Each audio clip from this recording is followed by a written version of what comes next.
Gujarat Chamber of Commerce and Industry. Grow business. Transform Gujarat.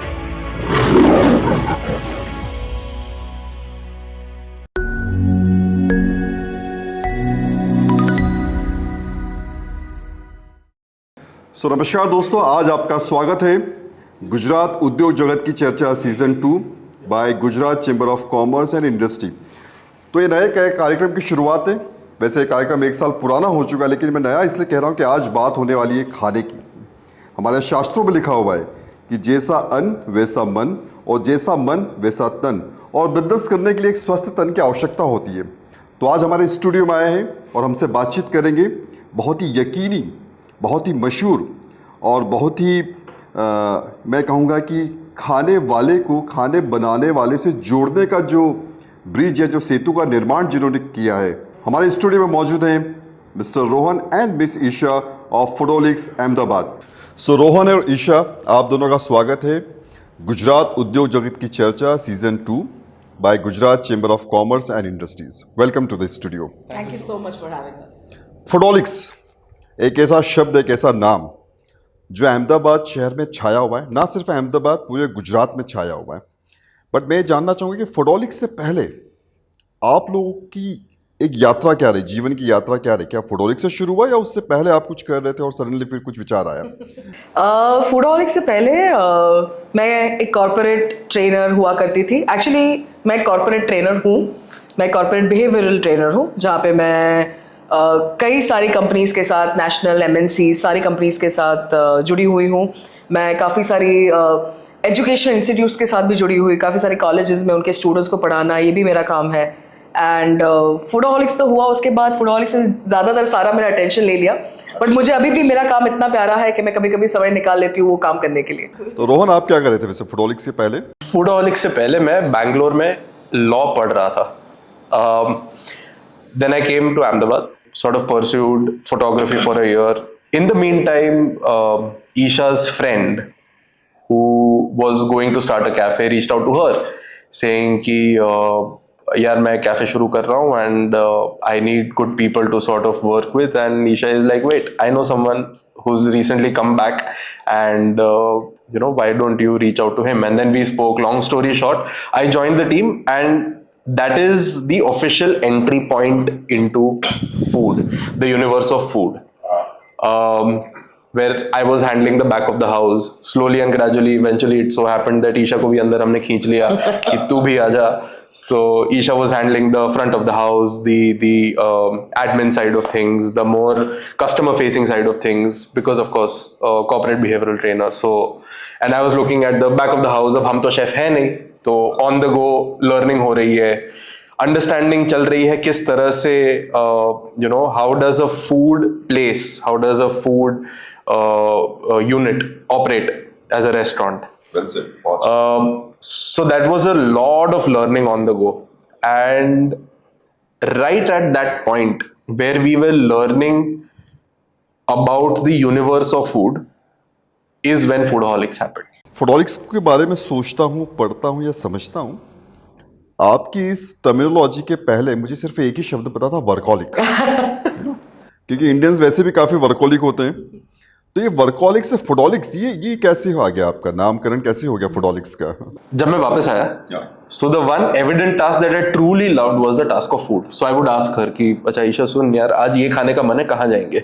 आज ये करने का मन है, कहाँ जाएंगे? I would keep asking her that.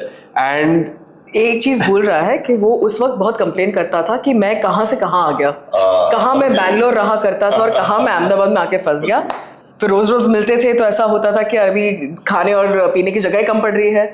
इसलिए हमने तब जाके, तो इसका जो पैशन था फोटोग्राफी का और मेरा जो पैशन था लिखना, मुझे लिखना बहुत पसंद था, तो I used to write a lot. मुझे अभी भी, मैं बहुत मिस करती हूँ लिखना, क्योंकि अभी वीडियो बनाना शुरू कर दिया है और ये, बट तो वो हमने शुरू किया। और इसका टाइमलाइन थोड़ा, हमने फूडोहॉलिक्स पहले शुरू किया।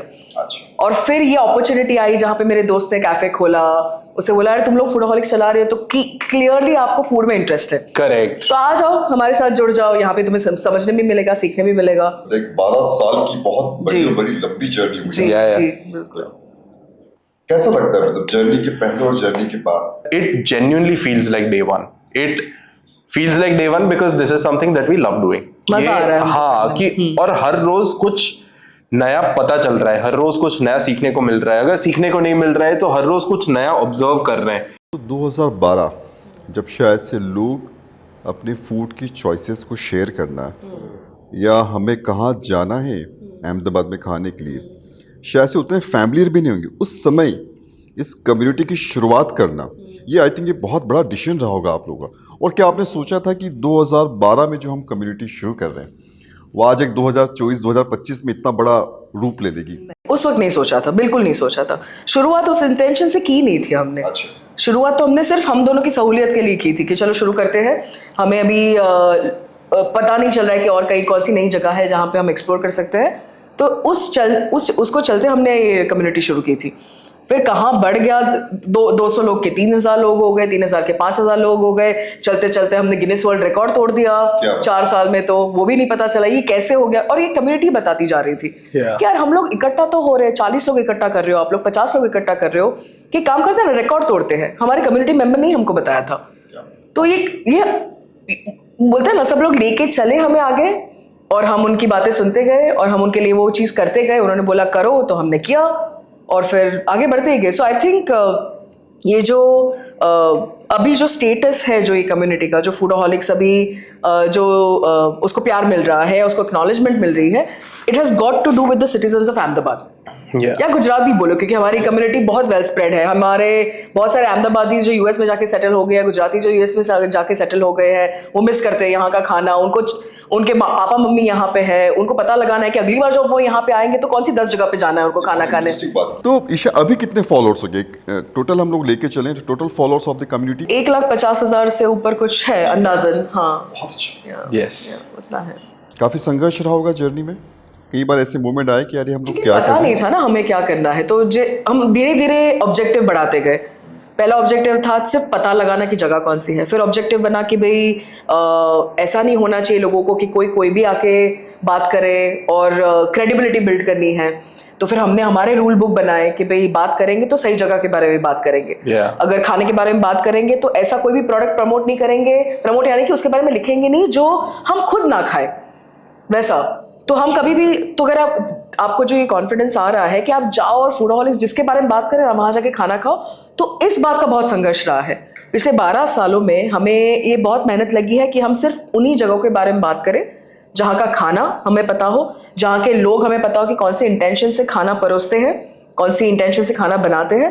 तो अगर जो लोग उस बिजनेस को चला रहे हैं और अगर उनका खाना, इन दोनों पे हमें विश्वास हो, तभी जाके हम उनके बारे में बात करते हैं. बहुत अच्छी बात की ईशा, क्योंकि कम्युनिटी को बनाना और उसको संभाल के रखना, सस्टेनेबिलिटी बहुत बड़ी बात है. तो आपने के कुछ रूल्स हमने बनाए थे.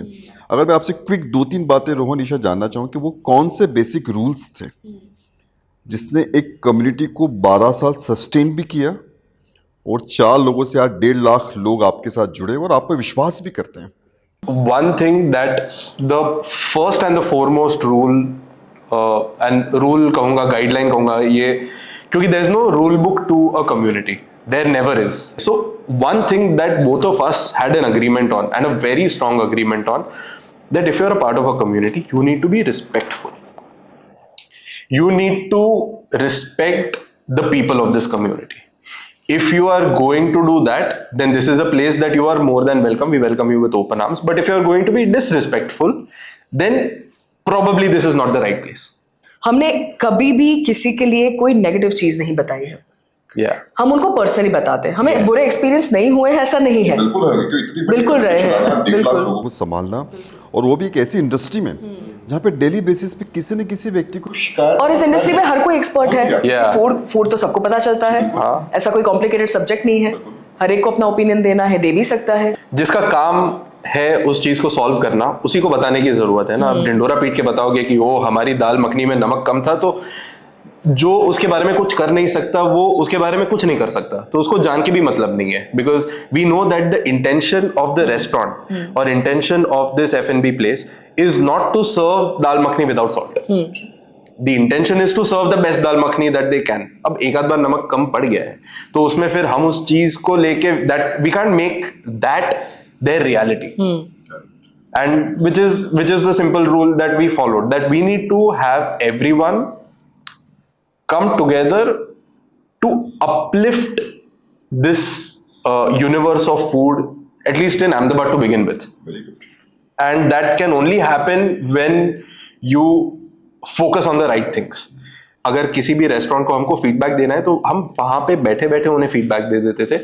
मैं जहाँ से टर्न करूँगा, आप जब रेस्टोरेंट को फीडबैक देते हैं, उस फीडबैक को एक रेस्टोरेंट ओनर अगर पॉजिटिव तरीके से रहता है तो उसके बिजनेस में क्या ट्रांसफॉर्मेशनल चेंजेस आपको देखने को मिले आपकी जर्नी में? बहुत सारे कोई एक वाक्य आपको याद आ रहा हो? सो मैं आपको ये भी बता दूं कि ये हमें रियलाइजेशन कब हुआ, जब हमने 1-1.5 साल उस वक्त की, उस जमाने की, अभी तो जमाना ही हो गया क्योंकि 10 साल पहले हो गए, उस जमाने की, दशक हो गया, दशक से भी ऊपर हो गया. तो उस जमाने की जो रेस्टोरेंट थी वो सबसे बड़ी रेस्टोरेंट हुआ करती थी अहमदाबाद की. 180 लोग उसमें बैठ सकते थे एक साथ. तो जो हम ऑपरेट हमारे दोस्त के लिए जो हम चलाते थे तब, तो वो रेस्टोरेंट चलाने के बाद हमें पता चला कि अरे यार ये तो बहुत बड़ा गैप है यहाँ पे, कि जो खाना खाने आता है, जो और खाना बनाता है, उन दोनों के बीच में वार्तालाप करने का कोई जरिया ही नहीं है. तो तब हमने फूडोहॉलिक्स का पूरा पिवट कर दिया कि भाई यहाँ पे ओनर्स भी होंगे मेंबर्स और यहाँ पे कस्टमर्स भी मेंबर्स होंगे और वो दोनों एक दूसरे के साथ बात करेंगे. क्योंकि जब तक ये गैप आप आइडेंटिफाई करके ब्रिज नहीं बनाते हो, बिल्कुल तब तक ना कस्टमर की एक्सपेक्टेशन ऑनर तक पहुंचती और ऑनर क्या सर्व कर रहा है वो भी उससे शायद से रियलाइज नहीं हो पाता. तो हमने सोचा फिर क्यों ना, अगर हमारे पास एक कम्युनिटी का माध्यम है, हमारे पास इतने लोग हैं, तो let's protect the dining culture of Ahmedabad और द सिटी. तो हमने वो झुंबेश उठा लिया, कि बोलते हैं ना, वो रेवोल्यूशन उठा लिया कि अब हम इस सिटी का जो डाइनिंग कल्चर है उसको प्रोटेक्ट करेंगे.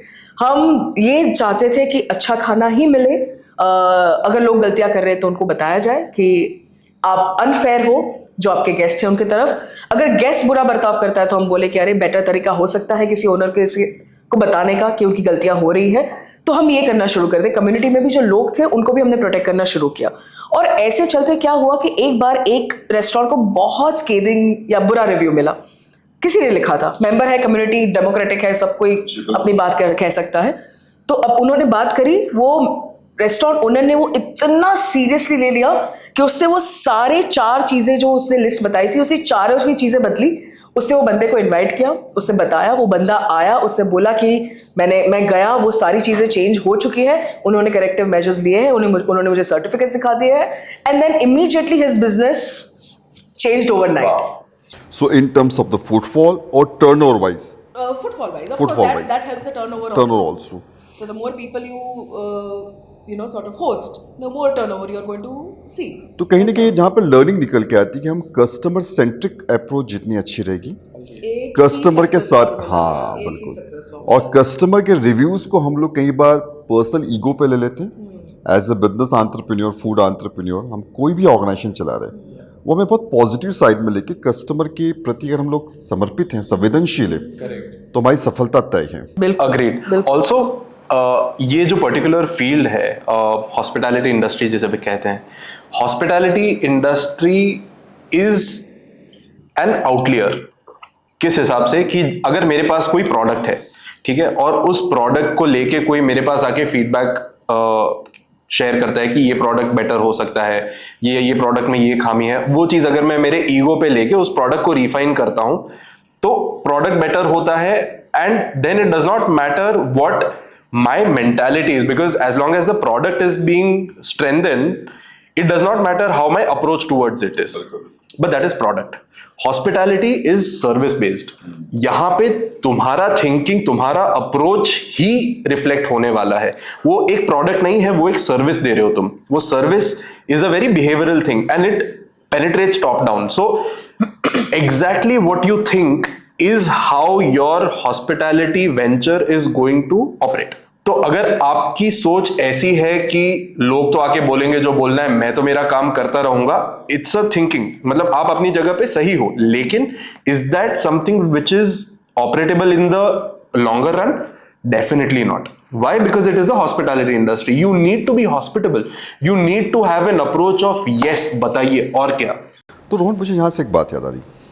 मैं अगर किसी हॉस्पिटैलिटी सेगमेंट में एंटर करता हूँ, या जो हमारे एग्जिस्टिंग फूड एंटरप्रेन्योर में अहमदाबाद में हैं, ऐसी कौन सी 5 चीजें या बेसिक रूल कह सकते हैं हम लोग या SOPs कह सकते हैं जो उन्हें फॉलो करना चाहिए? अब मैं एक माँ हूं तो मैं एक एनालॉजी यूज कर सकती हूँ कि रेस्टोरेंट खोलना एक माँ बनने जैसा है। आप कभी भी वहां से रिटायर नहीं हो सकते। क्या बात है, वेल सेड। आप एक दिन भी छुट्टी नहीं ले सकते। सो रेस्टोरेंट अगर आपको शुरू करना है और अगर आपको हॉस्पिटैलिटी इंडस्ट्री का हिस्सा बनना है तो आप कभी भी you can never enter this industry that I will take breaks. आपको इन्वॉल्व रहना है, आपको डेडिकेटेड रहना है तो सक्सेस तय है।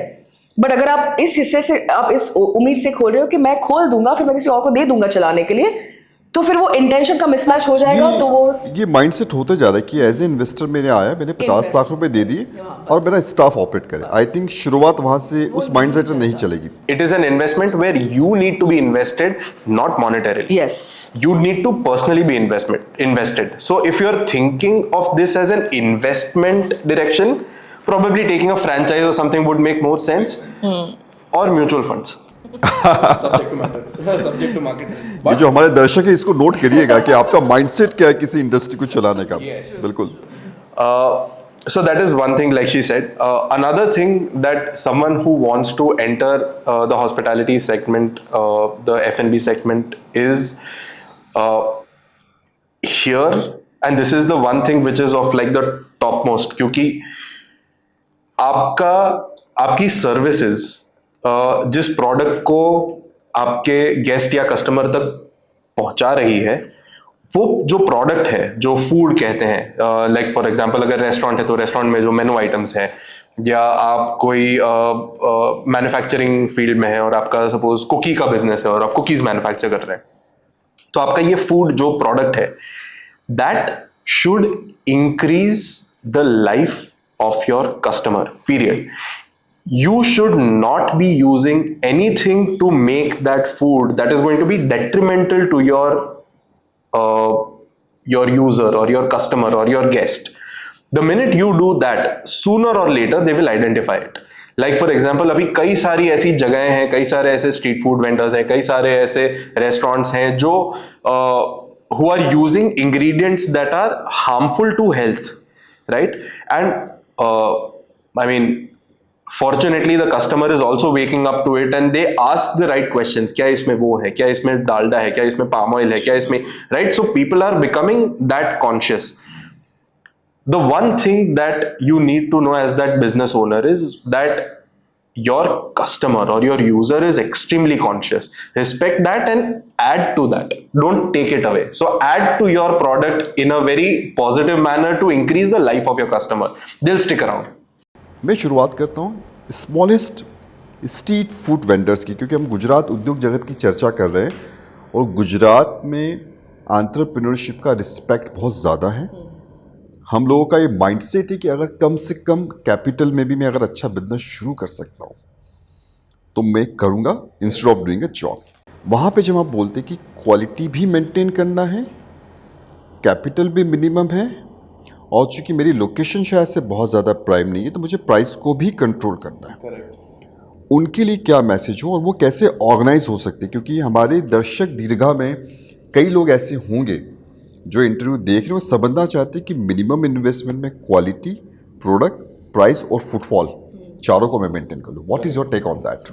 सो आई थिंक स्ट्रीट फूड वाली जो कैटेगरी है उसमें एक चीज जो सालों से हम सबकॉन्शियसली आइडेंटिफाई कर रहे हैं is that it is suppose to be made fresh in front of you, in front of your eyes, right? क्योंकि वो वहीं पे खड़ा खड़ा ठेले पे बना रहा है, या वो वहीं पे खड़ा खड़ा जो बंदा है या जो इंसान है वो वहां पे खड़े खड़े कुकिंग कर रहा है या असेंबली कर रहा है और वो आपकी आंखों के सामने हो रहा है, right? So traditionally street food has, I mean, it used to, I mean, now this thing has changed. Street food has had a lot of respect from people because it is made right in front of you.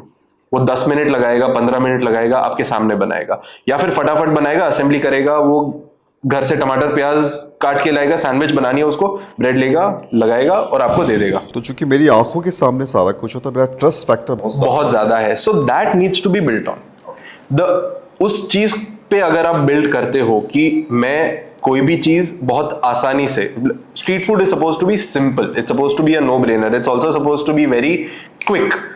So if I am doing it quick and simple and fresh, people are going to go back to trusting the street food. अभी हो क्या रहा है, majority street food dangerous हो गया है। Dangerous मतलब काफी हद तक डेंजरस हो गया। I don't want to like diverge into details, but packaged food products are being used in a way which it should not be used. Food is being stored in a manner which it should not be used. We should not be heating some products before putting them into food, and we are doing that. All of these are practices which needs immediate addressal. And if we move back to the whole simple, quick and fresh, street food is going to go back to being that awesome thing that people look up to. पानी पूरी क्या है, वो आपके सामने उबले आलू को मैश करता है, उसमें मसाले डालता है, चना डालता है, पूरी लेता है जो उसने घर पे फ्राई की हुई है, उसमें डालते हैं। मेरे मुंह में पानी आ रहा है। The knowledgeable customer or the customer who knows has stopped eating on the streets out of choice. Very well noted. Street food vendors का बजट बहुत कम होता है कई बार, ईशा रोहन, और फुडॉलिक्स एक ऐसा इतना बड़ा कम्युनिटी है जहाँ पे लगभग अहमदाबाद से और बाहर के 1.5 लाख लोग जुड़े हुए हैं। तो क्या स्ट्रीट फूड वेंडर आपकी कम्युनिटी के साथ जुड़ के या अपनी कम्युनिटी को बिल्डअप करके उसके वेंचर को प्रॉफिटेबल बना सकता है? क्या ये संभव है? और ऐसा कोई केस स्टडी है आपकी 12 साल की यात्रा में अगर आया तो I would request you to share those stories also. Where there was this captain that who is a friend as well, and he had come back to Ahmedabad and he's like, यार मैं अहमदाबाद में हूँ, मिलते हैं हम। और मेरे घर के सामने एक वड़ा पाव वाला है। वो वड़ा पाव वाला मैंने सुना है कि अच्छा वड़ा पाव बनाता है, तो मुझे जाके ट्राई करना है क्योंकि बॉम्बे वड़ा पाव बनाता है। तो वो तेल में उसको सेकता नहीं है, बटर में उसको सेकता नहीं है, उसको जैसे बनता है वड़ा पाव वैसे पाव वड़ा ऊपर वो उसका मसाला करके दे देता है। So one Sunday morning we reach there and this guy is making his food and बहुत डेडिकेटेडली वो खाना बना रहा है। वो अच्छे, वो जैसे मैंने बताया, वो आलू को फ्रेश मैश कर रहा है, उसके ऊपर तड़का लगा रहा है, उसका वड़ा बना रहा है, वड़े को फ्रेश फ्राई कर रहा है और वहीं पे बना के दे रहा है। So your average vada pav order to in hand time is close to around 5 to 7 minutes। और वो 5 से 7 मिनट में मैं देख रहा था कि वो किस तरह से कर रहा है। and he was selling out a lot of vada पाव्स। और ये चीज उस टाइम तो वीडियोग्राफी उतनी ज्यादा थी नहीं और फोटोग्राफी का कीड़ा तो था ही, तो 2-3 फोटोज फोन से लिए और वड़ा पाव खाया और vada pav was fantastic, took me back to the streets of Bombay and I was like यार दिस इज अमेजिंग। उससे बात की मैंने तो उसका थॉट प्रोसेस भी पता चला। We figured that his heart is at the right place, so we spoke about him. For now let's call him Bhav. Bhav के बारे में हमने फूडहॉलिक्स पे बात की। हमने बात की कैसे हमें बॉम्बे वड़ा पाव, बॉम्बे स्टाइल वड़ा पाव अहमदाबाद में मिला, प्रहलाद नगर के रस्तों पे, hidden gem, this guy making food the right way. We spoke about the whole thing, him, his product and where to find, what is the timing and by when will he get sold out. ठीक है, ये Sunday मैंने खाया था, Sunday दोपहर 12 बजे ये मैंने पोस्ट डाली थी। एंड देन वो डाल के उसके ऊपर कमेंट्स आ रहे हैं, लोग एक दूसरे को टैग कर रहे हैं, बोले यहाँ पे चलेंगे, यहाँ पे चलेंगे। उसके बाद वो मैं भूल गया उस चीज के बारे में। ठीक है, cut to next Sunday morning, I give a call to captain again. I am like फिर से चलें क्या? ही लाइक हाँ यार चलो। We go there and that place is packed. Crazy, really? हम वॉक करके वहां जाना शुरू कर रहे हैं and we are seeing this huge crowd of people. So we are like यार शायद वो चला गया, यहाँ से कोई इवेंट लग रही है। And then we continue walking, like नहीं वो दिख तो रहा है वहां पे, उसकी लारी तो है, उसका नाम तो पढ़ाई दे रहा है। We start walking and that place is packed. इतना क्राउड है कि आप उन्हें देख भी नहीं पा रहे हो। नहीं देख पा रहे। और ये आपने जो पोस्ट की उसके कितने दिनों बाद के ये आप सीन बता रहे? 2-4-5 हफ्ते पर का। संडे को पोस्ट की, ये अगले संडे की बात है। And that guy did not have the time to look up and say hi, take orders, nothing. उस टाइम उसने 3-4 और लोग अपने ही घर वालों को लगा दिया, उसके भाई को लेके आ गया, उसकी बीवी को बोल दिया कि यार तू यहाँ पे रह और देख ले, अगर कोई ऑर्डर प्लेस करता है तो मैं यहाँ पे पीछे मेरा वड़ा फ्राई कर रहा हूँ। उसके भाई को बोल दिया तू एक काम कर, तू पाँव पे वो चटनी का मसाला लगा, मैं तुझे वड़ा देते जाऊंगा, तू लगा के पैक करके give it to my wife and she will go ahead and do the transaction. And we are seeing him do all of this. We are like let's wait it out, थोड़ी भीड़ कम होगी, थोड़ी भीड़। Actually हुआ ऐसा, हम लोग वहां पे बात करते करते 1 घंटा वेट किया, भीड़ कम हुई, and this guy then identified us. He like sir वो पोस्ट आप ही ने किया है ना, because here is what was happening. People from फूडaholics were going to this guy, showing their phone, saying ये आप हो, because there was no Google Maps location pin given. We just told people ऐसी लारी है, ऐसी दिखती है, यहाँ जाना और इससे मिलना। कब की बात बता रहे हैं? ये 16-17 के आसपास या बिफोर, हाँ 14 के आसपास की। That guys like I don't know how to thank you. मतलब मैं जितना सोचा था उससे कई ज्यादा बिजनेस कर रहा हूं, मैं जितना सोचा था उससे कई ज्यादा। And this is a guy who does not understand business, he does not understand volume. He is like sir बहुत लोग खाना खा रहे हैं, बहुत वड़ा पाव बिक रहे हैं। He understands that, he understands number of vada pav sold today. And this is, और उसके बाद वो ग्रो होता गया। Every time we have gone there, that place has been packed, and this is the growth chart. That guy then opened 3 more vada pav places. Currently, he was on the streets of Prahlad Nagar, right? In a lari. He now has a shop in Prahlad Nagar. उसने उसकी दुकान ली है, उसका भाड़ा भरता है वो, वहां पे लोग जाते हैं।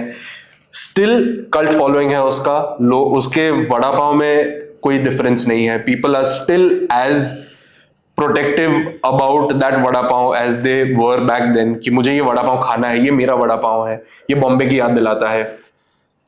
And his business has grown, and that I think is a transition that फूडaholics as a community has scene.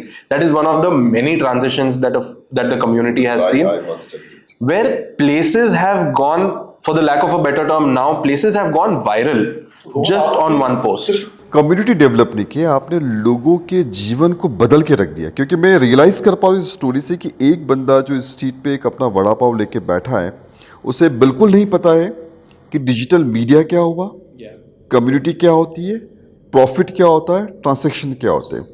और उस व्यक्ति के जीवन को आपने एक बहुत बड़ा एक ट्रांसफॉर्मेशन कर दिया उसके लाइफ में।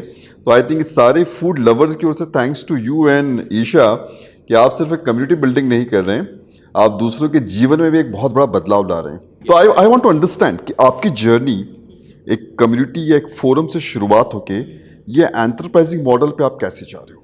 So the first half of Foodaholics was a non-commercial journey. 8 years to be precise. Yeah, 8 years. 12 साल की जर्नी में के आपने 8 साल जो है 8 साल बिल्कुल इट वाज ऑल Non-profit सेवा. भी नहीं. We have paid, we have paid our bills of the restaurants we've written about. In fact, हम precious time, All of it. precious time. मजा बड़ा आता था क्योंकि बहुत, फूड एक्सप्लोर करते थे, ये हमारा पैशन था, हमें मजा आता था. Yes. But we spent a lot, all our money, जो भी हम लोग था, हमारे प्राइमरी प्रोफेशन से जो पैसा कमाते थे, उसका सारा पैसा, हाँ 8 साल के बाद 8 साल के बाद COVID hit us. And everything wound down, including the restaurant shut down. Everything shut down. So we realized that अब हमारे पास क्या है? You know, COVID में everyone had that thinking कि यार, okay, let's take a check of what do we have. क्या है हमारे non-movables. एक्चुअली हमने तो बाद में चेक लिया कि हमारे पास क्या है, हम क्या यूज कर सकते हैं. Brands started approaching us that now nobody is on the road. कोई रास्ते पे है ही नहीं होर्डिंग देखने के लिए, कोई गाड़ी नहीं चला रहे रेडियो सुनने के लिए.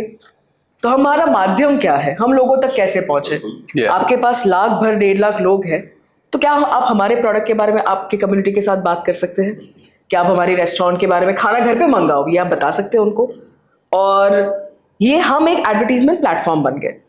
तो जब ये होना शुरू हो गया तो हमें रियलाइज हुआ कि okay, we also have audience जिनके रेस्टोरेंट हमारे द्वारा लोगों तक पहुंच सकती है, और ऐसे लोगों तक पहुंच सकती है जो उनका टारगेट ऑडियंस है. तो ये हमको लोगों ने बताया, ये हम ब्रांड्स हमें अप्रोच करने लगी, तब हमें पता चला कि अच्छा, this is a potential. And with that, let me finish my thought just a second because this is very important.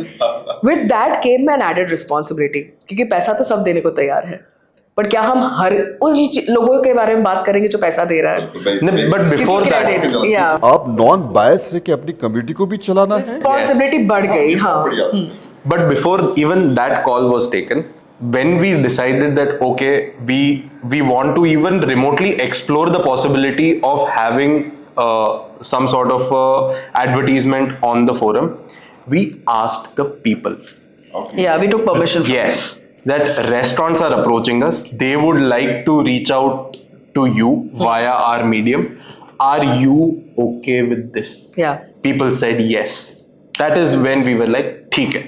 ये बहुत बड़ा पॉइंट होता है कि आपको नॉन बायस तरीके से अपनी कम्युनिटी को भी मेंटेन करना है और बिल्कुल एक एंटरप्रेन्योर की तरह आपको सर्टेन रेवेन्यू जनरेशन भी करना पड़ेगा। बहुत ज़रूरी है इस चीज़। तो एक प्रमोशन वाला माध्यम है क्या और कुछ आप सोच रहे हैं इसको और स्केल अप करने के लिए? अब तो बहुत कुछ करना शुरू कर दिया है। अब सिर्फ यस, हम एक प्रमोशन का भी माध्यम है फॉर श्योर। हम काफ़ी सारी चीज़ें करें तो इनके साथ, क्योंकि हमें कम्युनिटी बिल्ड करनी आती है और हम कर चुके हैं और कर रहे हैं, अभी भी बहुत मज़ा आ रहा है, हम we continue to do that. तो अब ब्रांड्स आती है कि हमें बताओ ये कैसे करना है, हमारी भी कम्युनिटी बिल्ड करके दो, हम हमारी डिजिटल प्रेजेंस कैसे बेटर कर सकते हैं। तो हम ब्रांड्स के साथ मिल बैठ के काम करते हैं as their brains, additional pair of brains. हम अब ब्रांड्स को कंसल्ट करते हैं कि उन्हें कैसे हेल्प करें उनकी कम्युनिटी बिल्ड करने में। तो अगर मैं आपके पास आता हूँ कि मुझे एक अपना रेस्टोरेंट का बिजनेस शुरू करना है तो उसमें एज अ फूडोलिक्स आप रेस्टोरेंट के बारे में भी सजेस्ट कर सकते हैं कि कस्टमर का टेस्ट क्या होगा, डिजाइन क्या होगा, सर्विसेज क्या होगा। Apart from cooking the food, Okay. we do everything. Fantastic, that's very good. Yes. I mean, kudos to the community कि ये जो एवर इवॉल्विंग कम्युनिटी है उसी की इंसाइट्स हैं जो हमें बताती हैं कि आज अहमदाबाद क्या खा रहा है। क्या पसंद है, क्या नहीं पसंद है, Yes. क्या उनके साथ होता है तो उनको बिल्कुल नापसंद है। ये सारा इंसाइट हमें इसी कम्युनिटी से मिल रहा है। Yes. हम बैठे हैं 2024 में, ये इंटरव्यू 2024 में रिकॉर्ड हो रहा है। आने वाले 5 सालों में फूडोलिक्स, रोहन और ईशा अपने आप को कहाँ देखते हैं? What is your vision as a Foodaholics community? ये तो आपने बड़ा ही इंटरव्यू वाला सवाल कर दिया। हाँ, अब मुझे लग रहा है कि मैं रियल इंटरव्यू ले रहा In हूँ। the next 5 years, In another it's 5 a years, long shot, but we want to make Ahmedabad like the food capital continue of the country if we For can. the right reason. For the right reasons. It currently is. Yeah. People do identify. ऐसा नहीं है कि Ahmedabad map पर नहीं है। Yeah. In fact हमने उसको 2016 में मैप पे तो डाल ही दिया है, वर्ल्ड मैप। World map पे। बिल्कुल, आपने गिनीज बुक का अवार्ड लिया है तो but for the right reasons. Yes. अभी काफी क्या हो रहा है कि बहुत सारे लोग ऐसा बोल रहे हैं, अरे अहमदाबाद में तो हर चीज और बटर से ही भरी हुई होती है और हमेशा हमारा खाना मीठा ये होता मेरी है, कंप्लेंट जो हमने भी ऑलरेडी है। चेंज कर ये दिया। मेरी कंप्लेंट भी है हाँ, वैसे। Exactly. So which is not entirely true. है कुछ सेगमेंट है ऐसा, but we want to tell the right stories, Yeah. Let people know the right information कि यहाँ पे आओ। ऐसा भी इंडिया का एक लौता वेजिटेरियन जापानीज रेस्टोरेंट है अहमदाबाद में, क्यों नहीं पता आपको ये? तो जब आप कहते हैं कि अहमदाबाद को फूड कैपिटल बनाना है और हमारी इस दर्शक दीर्घा में कई सारे युवा लोग भी होंगे जिनकी उम्र 20 से 25 साल की होगी, जिनका फूड और रेस्टोरेंट के प्रति अपना जुनून होगा, पैशन होगा, उनके लिए ऐसा कोई मार्केट सेगमेंटेशन आप अहमदाबाद में देखते हैं जहाँ पे उन्हें फोकस करना चाहिए, या ऐसा कोई गैप जहाँ पे एक एज अ एंटरप्रेन्योर में इन्वेस्ट करके स्केल अप कर सकता हूँ आने वाले 5 सालों में, और जो आपका विजन है कि अहमदाबाद को फूड कैपिटल बनाना है उसके साथ अलाइन कर सकें? आई थिंक आज की डेट में Gujarati food is very underrated, under celebrated also. Under celebrated, underrated and under celebrated, good terms. या और उस चीज पे अगर वर्क करके उस डायरेक्शन में अगर कुछ काम किया जाए, I think it has a lot of potential. Yeah. As a woman entrepreneur Isha, घर की जिम्मेदारियां संभालना भी है और रोहन के साथ कंधे से कंधा मिला के इस कम्युनिटी को बढ़ाना और अहमदाबाद को फूड कैपिटल बनाना है। ऐसी कोई सक्सेस स्टोरी मैं सुनना चाहूँगा। गुजराती महिलाओं का हाथ खाने में बहुत अच्छा है, लेकिन कई बार अपनी पारिवारिक परिस्थितियों के चलते हुए शायद से वो बाहर नहीं आ पाती। ऐसा कुछ आपके जीवन में घटित हुआ कि एक महिला ने अपने जीवन का ट्रांसफॉर्मेशन कर दिया फूडोलिक कम्युनिटी से साथ जुड़ के, या क्लाउड किचन के माध्यम से कोई बहुत बड़ा ट्रांसफॉर्मेशन आ गया, या उनके लिए भी अपॉर्चुनिटीज़ आज के जीवन में बहुत मौजूद है कि वे अपने घरों में रह के फोडोलिक्स कम्युनिटी को यूज़ करके डिजिटल प्लेटफॉर्म को क्रिएट करके एक मल्टी लैक्स या बिलियन वाला बिजनेस बना सकें। आपसे क्वेश्चन है क्योंकि आप वुमन हैं और वुमन एंटरप्रेन्योर के लिए मेरी बड़ी रिस्पेक्ट है। Thank you. मैं आपको आपका सवाल आपको पता नहीं है बट 2 पार्ट्स में बटा हुआ है। मैं आपको फर्स्ट पार्ट का एक जवाब दे देती हूँ कि सिर्फ मैं नहीं हूँ जो घर की रिस्पॉन्सिबिलिटी उठाती है। लाइक मैं और रोहन हम इक्वली घर की रिस्पॉन्सिबिलिटीज उठाते हैं। हम दोनों बहुत ही हम बिजनेस भी साथ में चलाते हैं और हम हमारा मैरिज भी साथ में बैलेंस कर रहे हैं और हमारा पेरेंटहुड जिसे कहते हैं वो भी हम साथ में कर रहे हैं। जहाँ तक कि आप सक्सेस स्टोरीज की बात कर रहे हैं कि अगर महिला घर से भी खाना बनाए, मैं आपको 5 साल पहले की एक कहानी बताती हूँ जहाँ पे एक नियरली 60-year-old वुमन, एक बंदा था जो हमारी कम्युनिटी का मेंबर था। उसने कहा कि मेरी माँ मिठाइयाँ बनाती है और हमारे घर पे पैसों की प्रॉब्लम है और मैं आपको मिठाई भेजूँ, आप एक बार ट्राई करेंगे उनको।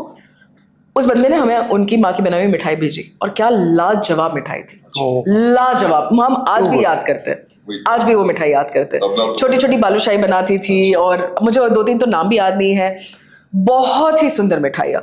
तो हमें लगा ये तो बात करनी चाहिए। हमने उनके बारे में लिखा तो एज यूजुअल कम्युनिटी ने इतना सराहा उस बात को दैट उसका फोन आया कि आपने क्या कर दिया, आप मुझे अपनी बीवी को भी इस काम में लगाना पड़ रहा है, मैं भी इस काम में लग रहा हूँ, मेरी माँ भी अपनी मिठाइयाँ बना रही है। वो दिवाली में सोल्ड आउट हुए और ऐसे सोल्ड आउट हुए कि वो हिसाब नहीं लगा पाया उन्होंने कितना पैसा बनाया। तो एक 60 साल की महिला, एक गरीब परिवार को, गरीब नहीं कहूंगी मैं, आई डिडंट वांट टू से, बट नीडफुल थे वो लोग। तो नीडफुल परिवार को भी हम मदद कर पाए। एंड हम जब मैं बोलती हूँ हम दोनों नहीं, हम वो 1.5 लाख लोगों की बात कर रहे हैं। तो मैं जब हम बोल रही हूँ मैं दोनों की बात नहीं कर रही हूँ। उन 1.5 लाख लोगों ने उनको मदद करी और ऐसे तो कई सारे हैं। मेरी बहुत बहुत बधाई आप सभी को मेरी चैम्बर ऑफ कॉमर्स की ओर से। और फाइनल मैसेज अगर आप ऑडियंस को कुछ देना चाहें तो camera is yours. A final message to the audience. Food में वो शक्ति है जो किसी भी वर्ल्ड प्रॉब्लम को सॉल्व कर सकता है। तो अपनी उस पैशन को आइडेंटिफाई करिए और go solve world problems. Yes, thank you Rohan. और हमारे शास्त्रों में भी लिखा है कि जैसा अन्न वैसा मन और जैसा मन वैसा तन। तो स्वस्थ तन के लिए स्वस्थ अन्न की आवश्यकता है और उसके लिए फूडोलिक्स में जुड़े रहिए, कम्युनिटी बिल्डअप करते रहिए और जीवन की सफलताओं के चरण में आगे बढ़ते रहिए। ईशा एंड रोहन, बहुत बहुत धन्यवाद आपका, आप सभी का। आप जहाँ पर पधारे उसके लिए बहुत बहुत धन्यवाद। Thank you so much.